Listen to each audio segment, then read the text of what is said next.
बिलासपुर के नमहोल पंचायत के गांव जामला में रास्ते को लेकर विवाद हुआ है। ग्रामीणों का कहना है कि गांव में एक परिवार है, अवैध रूप से रास्ते के बीच में कार्य कर रहा है। जब ग्रामीणों ने उन्हें रोकने की कोशिश की तो उन्होंने परिवार सहित लोगों को जान से मारने की धमकियां दे डाली और किसी बड़ी पार्टी के साथ संबंध रखने को लेकर ग्रामीणों को डराया गया। ग्रामीणों ने मामले को लेकर उपायुक्त को ज्ञापन सौंपा है। बिलासपुर के नमहोल पंचायत के गांव जामला में रास्ते को लेकर विवाद हुआ है। ग्रामीणों का आरोप है कि जो परिवार बीच रास्ते में किसी डंगे का निर्माण कर रहा है वह अवैध रूप से हो रहा था, जिसको लगाने के लिए ग्रामीणों ने मना किया था। वहीं इस मामले को सुलझाने के लिए जब वार्ड सदस्य और बीडीसी उपाध्यक्ष ने भी समझाने की कोशिश की तो उन्हें भी जान से मारने और किसी तेजधार हथियार से उनके सर काटने को लेकर धमकियां दे डाली। ग्रामीणों ने इस मामले को लेकर पुलिस और पंचायत प्रधान को मौके पर बुलाया। जब पुलिस और पंचायत ने पाया कि यह रास्ते के बीचों बीच डंगे का निर्माण किया जा रहा है, वह अवैध है, लेकिन परिवार फिर भी नहीं माना और पुलिस उनके सामने तमाशा बनी रही। उनके सामने कहती रही कि कार्य बंद नहीं होगा, आप जो मर्जी कर लो। अब पुलिस प्रशासन पर भी ग्रामीणों ने मिलीभगत के आरोप लगाए हैं। किसी बड़े नेता के इशारों पर पुलिस भी कोई कार्रवाई नहीं कर रही है और पुलिस के सामने ही ग्रामीणों को जान से मारने की धमकियां दी जा रही है, जिसको लेकर ग्रामीणों ने मिलकर उपायुक्त बिलासपुर पंकज राय से मामले को लेकर मुलाकात की और उन्हें एक ज्ञापन सौंपा और न्याय की गुहार लगाई।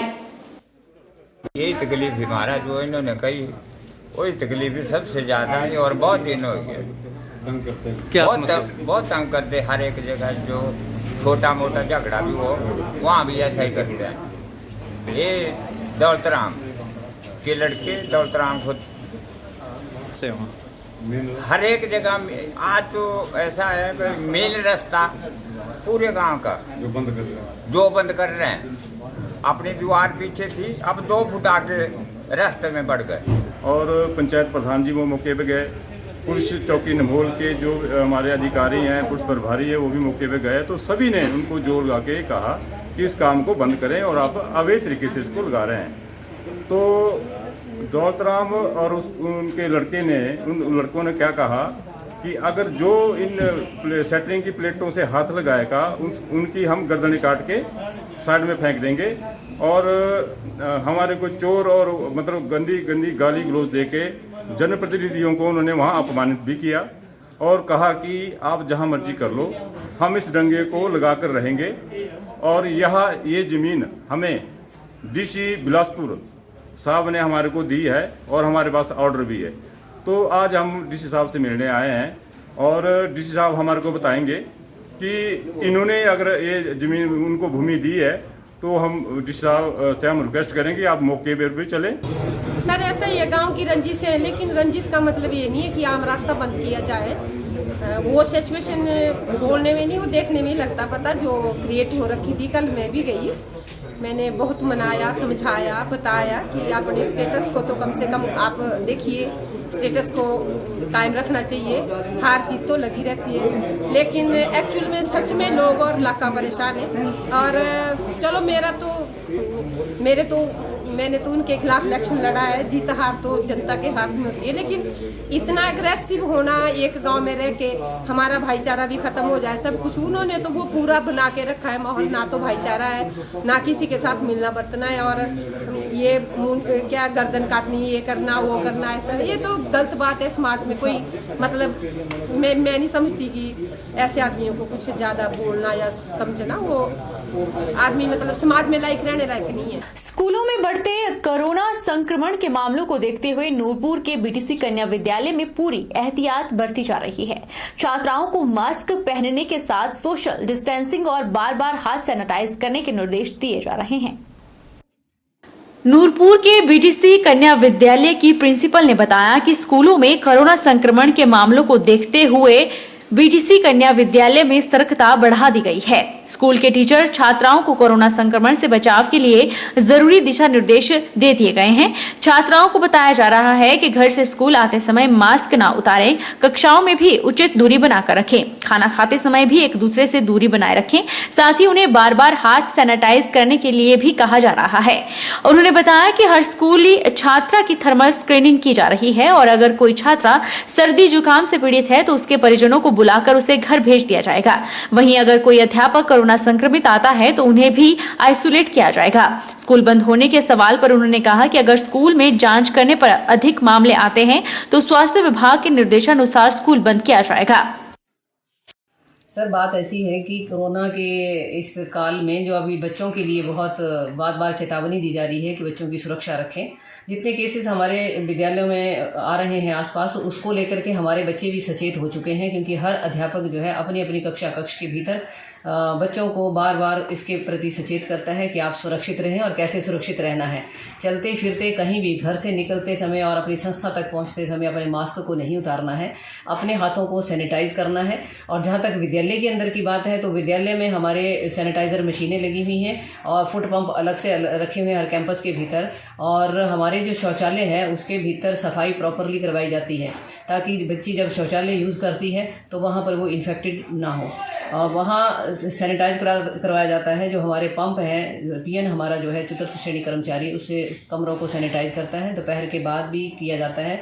और जब बच्चे लंच करते हैं, लंच में भी हमारे स्टाफ का रैंडमली उनके ऊपर पहरा रहता है। वो राउंड करते हैं कि कब बच्चा खाना खा रहा है और कब वो ग्रुप में ना बैठे और अपना मास्क ऊपर रख करके वो आराम करे, अपना अलग अलग दूर दूर बैठ करके। बातचीत भी करनी हो तो दूर बैठ के करें, दूरी बना करके रखें। अब बच्चे भी कई बार डर जाते हैं इस चीज़ से, तो हमने बच्चों को ये कह रखा है, हमारा सारा स्टाफ बल्कि कहता है, थर्मल स्कैनिंग के वक्त भी ये चीज़ चेक की जाती है कि अगर कोई बच्चा सर्दी जुकाम से पीड़ित है और स्कूल आ चुका है तो उसे हम उसके पेरेंट्स को बुला करके उसके साथ जो है घर भेज देते हैं। अक्सर देखने को आता है कि पंचायत प्रतिनिधियों द्वारा पात्र लोगों को बीपीएल में शामिल न कर अपात्र लोगों को इसका लाभ दिया जाता है। ऐसा ही एक मामला नूरपुर विकास खंड के तहत आती कमनाला पंचायत का है। यहाँ न केवल एक परिवार जर्जर मकान में रहने को मजबूर है, बल्कि बीमारी ने भी उनकी कमर तोड़ दी है, लेकिन उन्हें बीपीएल में शामिल नहीं किया गया है। नूरपुर विकासखंड के कमनाला पंचायत के वार्ड नंबर 3 में रहने वाले रमन कुमार की हालत ऐसी है कि एक तरफ पत्नी कैंसर और लकवा जैसी बीमारी से जूझ रही है तो दूसरी ओर स्लेटनुमा मकान कभी भी गिर सकता है।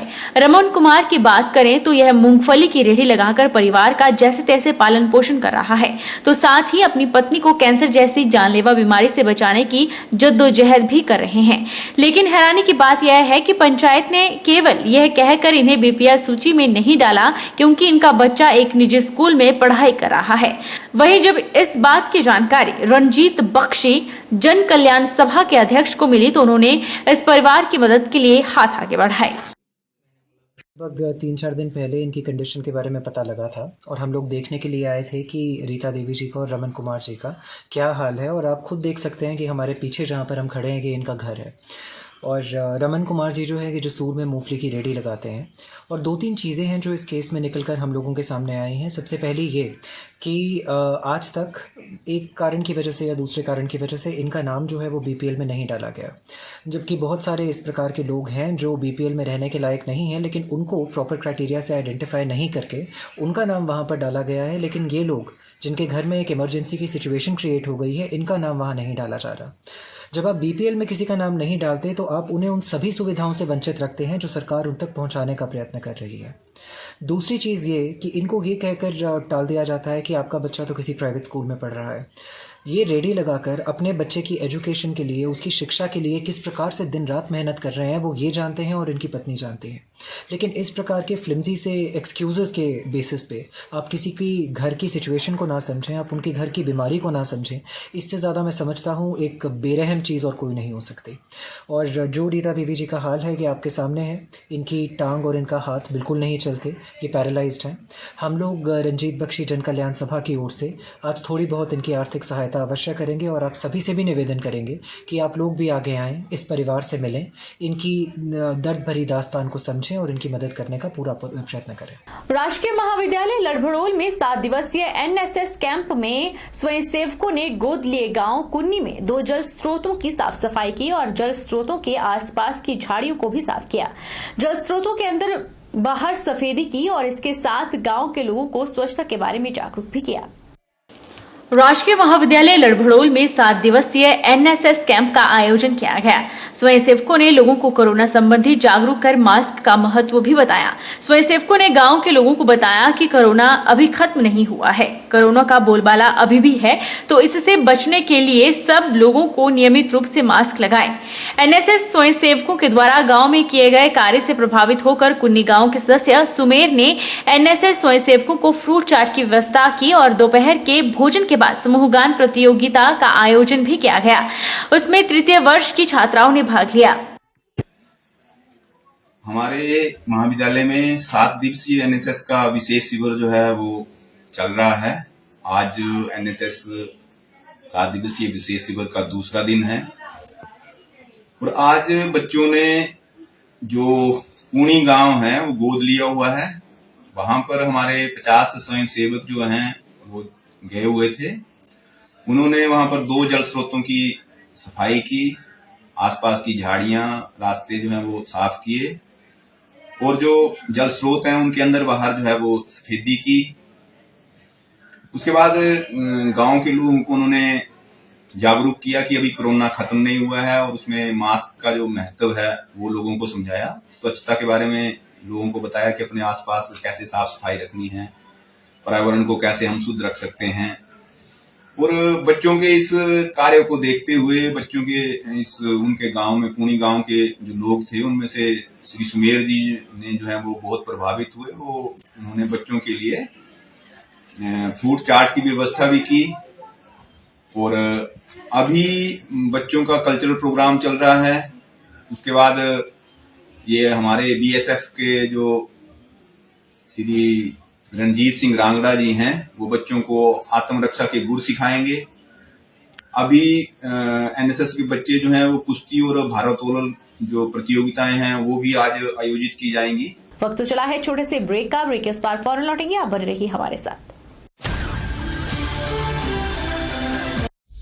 अभिलाषी university admission start for 2021 and 22.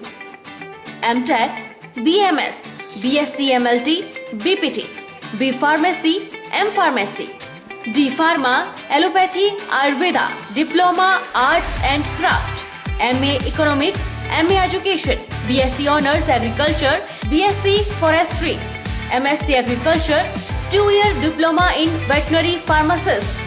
Also contact for 4-year Integrated BA, BEd, BSc, BEd, MSc in Geology, PGDCA, MBA, PhD in Education, Management, Pharmacy, Geology, Engineering and Agriculture.